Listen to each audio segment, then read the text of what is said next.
We are Ineffigy. This is Joey. We've got Jesse over here. Joey's vocals, Jesse's guitar, and I'm Tobias on bass.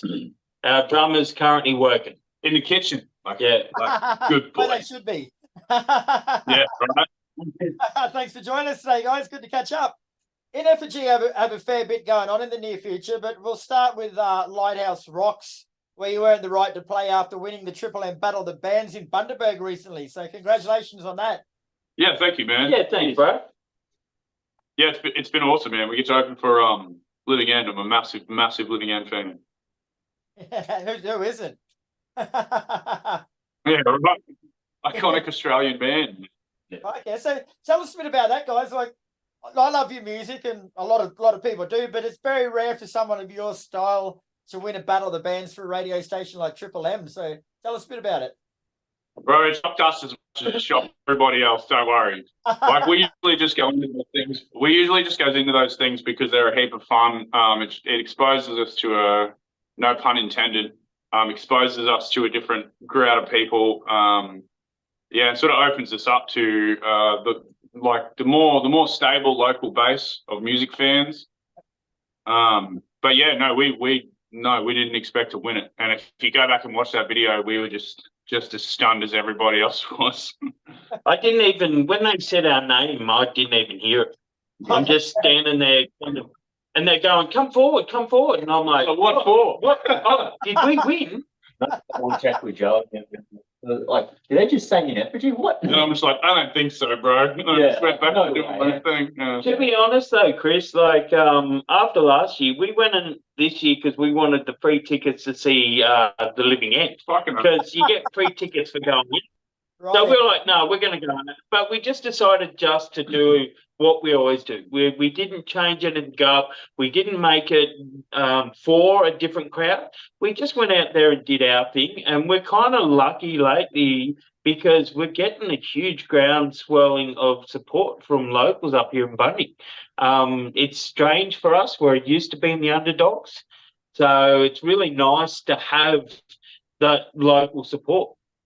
Yeah, good on you, man. And Lighthouse Rocks will be held in Bundaberg on October 14th, featuring the Living End, Screamer Jets, Baby Animals, and more. Like, I was going to ask who you're most looking forward to playing with, but you've already answered that with Living End. Yeah, and Screaming Jets. I want to catch up with Screaming Jets. They're amazing too. Showing your age there a bit, mate.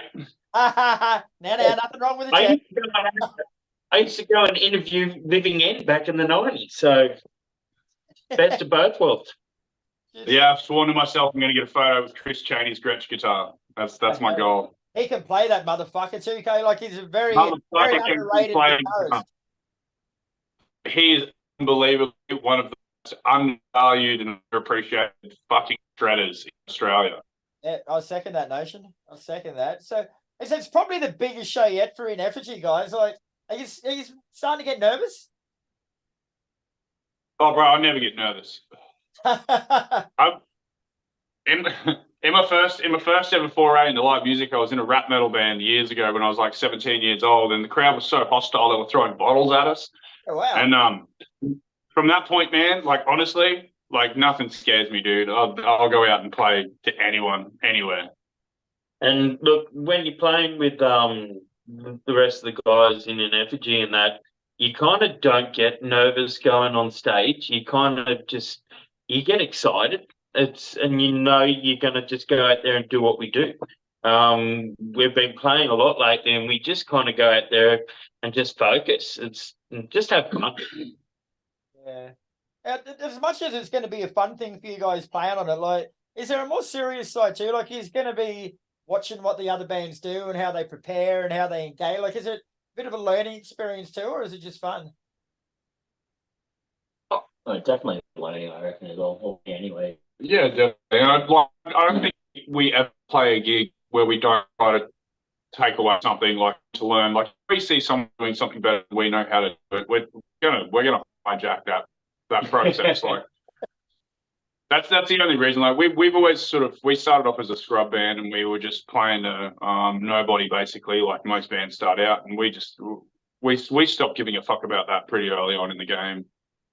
So we always just try to learn and always try to be better. And even though we're about having fun for us, we're also about professionalism. We always make sure we turn up on time. We always make sure we're there.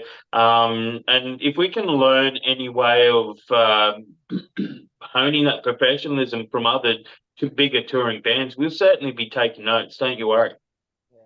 Just one tip for you guys, just in case you sort of aren't aware of this. So when you play big festivals like this, just make sure you watch your set time. Like if they give you 20 minutes, don't go over, bro. Like that's the big thing these festivals, like the bigger shows do. Like I know that like things like Big Day Out and shit, they actually fine bands going over time. So that'll be the biggest tip. Mate, yeah, bro. You don't go over. Like finish. It's actually funny you bring that up. Yeah, it's funny you bring that up because when we did our very first battle of the bands, when we were all organising it, they were standing out the back having a ciggy, and the organiser, boss in Bedford, said, you know, at big festivals, no one gives a shit why you go over time, but they will get the shits if you do go over time. And that, like, again, I learned from that, and I paid really close attention to that, and I've always been really focused on that in terms of being really, really clear on our set times and getting the fuck out of everyone else's way. Yeah, cool. Didn't think I'd have to tell you that, boys. I just thought I'd let you know just in case. Yeah, definitely. Oh, we're always happy to get some tips. Don't you worry, brother. Oh, mate, I'm full of them. They're usually all bullshit, but I've got a couple of good ones. So also as part of the prize for winning that Battle of the Bands, you also get to play a song on air for Triple M. So tell us about it. Tomorrow, I believe this will be coming out on Friday, so we'll say it this morning, but tell us about it. Well, we were going to play it live, but I put a drill through my finger today at work. Yeah. And it's pretty much put that on a halt. So we're just going to play something from our Spotify, which is we're a bit devo about, but so as long as I can make a gig this weekend with System Fit, I'll be happy. But literally, drill bit went completely through my finger. I'm lucky it missed the bone. That's what you get when you work in dangerous jobs. So yeah, so that put a bit of a kibosh on it, unfortunately. The metal gods have spoken. They don't want you on radio. Oh, look, we're still going to do the interview. It's a conspiracy, man. Oh, look, but at least now, like, yeah. See, we're going to have to go in and do an acoustic number because they couldn't fit it. So at least now they'll get to hear what we're actually like when they play our song on air. Good, fuck them. Right. And also part of that prize is a 3-song recording session to go with it. So what's the plans with that? Oh man, we're still in true Ineffigy fashion. We're still on the pot with that one. We're still working it out, fighting over which songs are going to make those 3 songs. But we'll get there, man. In true Ineffigy fashion, we'll fucking work it out right in the midnight hour. Yeah, and then so the suspense is real for everybody. And what are you going to do with that? Are you going to release those 3 either as singles or as a small EP, or are you going to put them towards an album in the future? We'll probably. I'll let you handle this one, of course. Look, it all comes down to how it turns out. If we're quite happy with the recordings and we want to present it, we'll probably end up either bringing it out as a few singles. We're talking to a few people about hopefully doing some video clips in the future. So if we can do a bit of something around a couple of these songs, we'll probably just release it one at a time as singles. But really, when it comes down to releasing EPs and albums, we're just happy just to keep flicking songs out. We're going to hopefully go in and do some recording soon anyway. So this is just kind of speeding that process up. But we've kind of made the decision a little while ago just to kind of drip feed until we've got enough to maybe print vinyl or something. But I think the day and age with digital stuff, it's just to be able to get it out there, having visuals with it. Like to be able to do visuals, we've got local people that do some amazing stuff and they want to work with us. And if we can do that in the future, that'll just take what we do that step further. Yeah, cool. And speaking of recordings, you've also recently released a live album called Live at the OBG. Like, what the fuck's an OBG? Bro, that's the Bundaberg home of alternative music. That's the pub on Key Street, and anyone that doesn't fucking know needs to go there. The venue has been absolutely awesome for live music here in Bundy. They've really, really helped us out. They've helped everybody involved with East Coast Alternative. They back us 100%. They support us a lot. It's called the Old Bundy Tavern. Yeah, OBT. It's just one of the older pubs here in Bundy, and Joey knew the stuff, and he works there again now. But he hooked us up. We had nowhere to play in Bundy. There was no venues willing to put gigs on for any bands like us. So we just kind of band together and we formed East Coast Alternative. When we did them up 1 month, can we put gigs? And they went, yeah, no worries. So, and it's really now like we're getting people from everywhere. Like it's becoming something we're very proud of. But yeah, OBT means Old Bundy Tavern, and it was recorded live there. It's what we do with East Coast Alternative. We thought we'd release it because it's a good example of what we do. Very cool. I'm glad you brought up the East Coast Alternative, guys, because he's a very big part of that. It's a collection of musicians from Bundaberg trying to build the music scene there. So fill us in a bit more on that and what you do and how people can get hold of you. Okay, so the East Coast Alternative basically started out as a playlist that I put together on Spotify of all the local bands that we played with that I just fucking adore the shit out of them.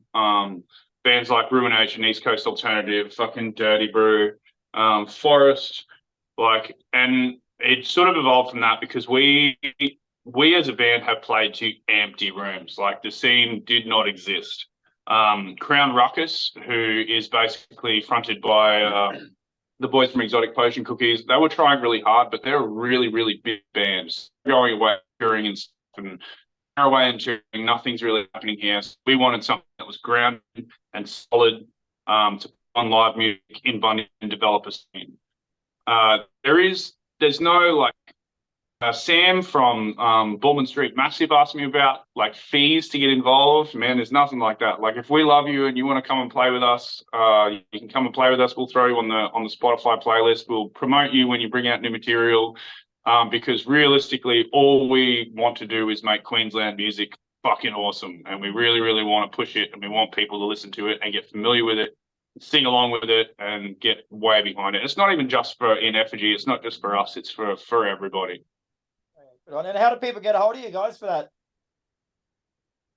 Bro, just hit us up on our Facebook. Look up East Coast Alternative. We've got a group and a page. The page is for all just anyone posting any of their experiences with East Coast Alternative and coming out and posting photos. The group is more for the back line and how you get in touch with the equipment. We have Music, working, and stuff.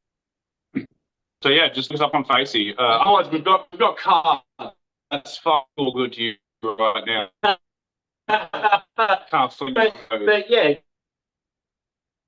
if you just contact us Alternative on Facebook page, like I said, we're Piston Fist coming up tonight.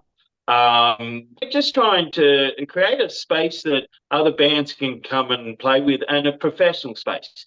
And that's where we're trying to create footage. We do videos, we do live, we record live, and it just allows bands, especially local bands. Like there are some amazing musicians in this Bundaberg Wide Bay area.